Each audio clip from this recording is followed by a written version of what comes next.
Advocates ఆయన వెహికల్లో కూర్చున్నారు. మిగతా లీడర్స్ అందరూ కూడా కేటీఆర్ వచ్చిన తర్వాతే బయటికి వచ్చే విధంగా ఆయన చెప్పారు. అందుకోసమే ఏర్పాట్లు జరుగుతూ ఉన్నాయి.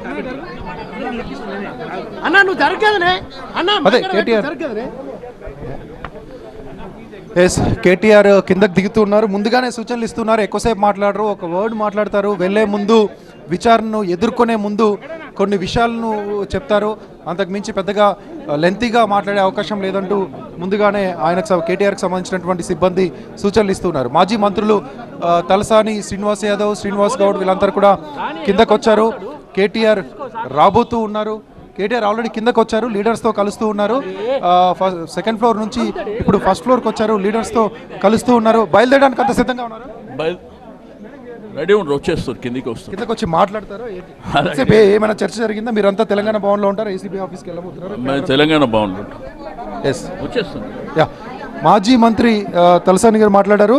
ప్రస్తుతం మేమంతా తెలంగాణ భవన్కి వెళ్తున్నాం, తెలంగాణ భవన్లోనే ఉండేటువంటి అవకాశం ఉంది. దాంతోపాటు కేటీఆర్ మమ్మల్ని అందరూ కూడా అక్కడే ఉండమని చెప్తా ఉన్నారు. చూస్తూ ఉన్నాం విజువల్స్లో కేటీఆర్ కిందకు వస్తూ ఉన్నారు. కిందకు వస్తున్నటువంటి క్రమంలో పార్టీ నేతలంతా ఆయన కలుస్తూ ఉన్నారు.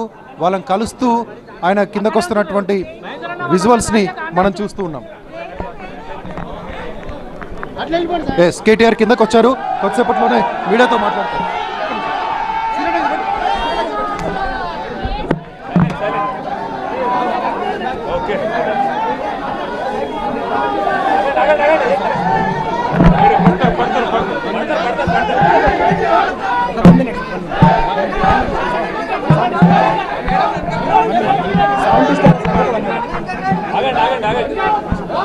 ఓకే రెడీయా?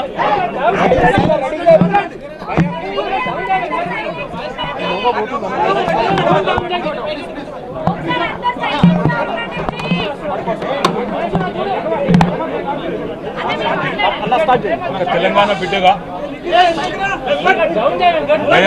సౌండ్ తగ్గితే ఒక తెలంగాణ బిడ్డగా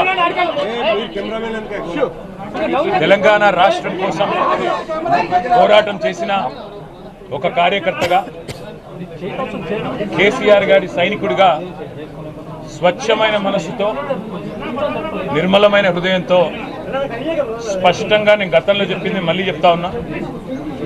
తెలంగాణ ప్రతిష్ట పెంచడానికి, హైదరాబాద్ బ్రాండ్ ఇమేజ్ని అంతర్జాతీయం చేయడానికి, హైదరాబాద్ని ప్రపంచ పటంలో నిలపడానికి ఆనాడు రాష్ట్ర మంత్రిగా ఎన్నో ప్రయత్నాలు చేశాం. ఆ ప్రయత్నాలు చాలా మేరకు ఫలించి హైదరాబాద్, తెలంగాణ భారతదేశంలోనే ఒక ప్రధానమైన నగరంగా ప్రపంచ దృష్టిని ఆకర్షించే స్థాయికి తీసుకొచ్చే విధంగా పనిచేశాం.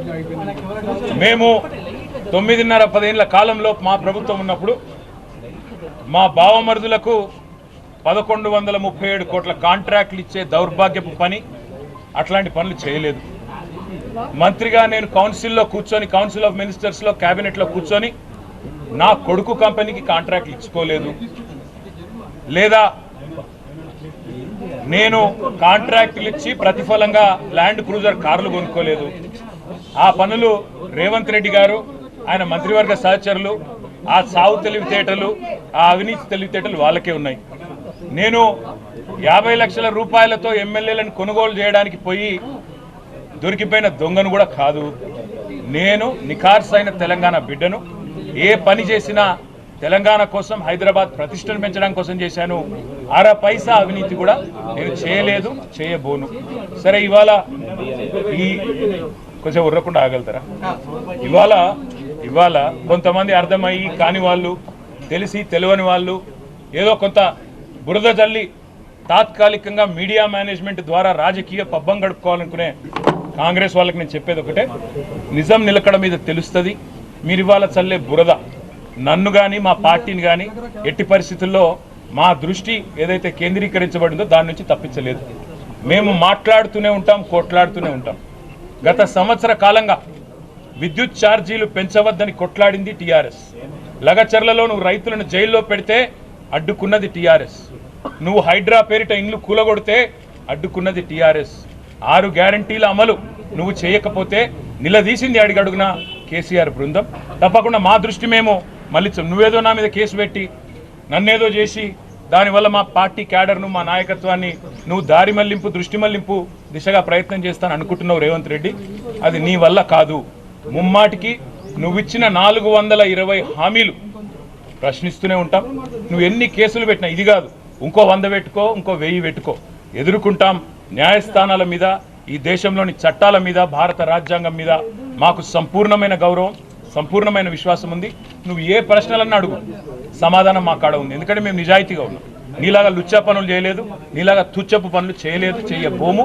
నికార్సైన తెలంగాణ బిడ్డగా, కేసీఆర్ గారి రక్తం పంచుకొని పుట్టిన కేసీఆర్ కొడుకుగా చెప్తా ఉన్నా, తెలంగాణ కోసం అవసరమైతే చస్తాను తప్ప ఎట్టి పరిస్థితుల్లో ఇట్లాంటి లుచ్చగాళ్ళ ముందు మాత్రం తల వంచను. తప్పకుండా కొట్లాడుతూనే ఉంటా, పోరాడుతూనే ఉంటా. తెలంగాణ జయించేదాకా, ఈ కాంగ్రెస్ కబంధ హస్తాల్లోంచి తెలంగాణ బయటకు వచ్చేదాకా కొట్లాడుతూనే ఉంటాను, ప్రతిజ్ఞ చేస్తా ఉన్నా. థాంక్యూ.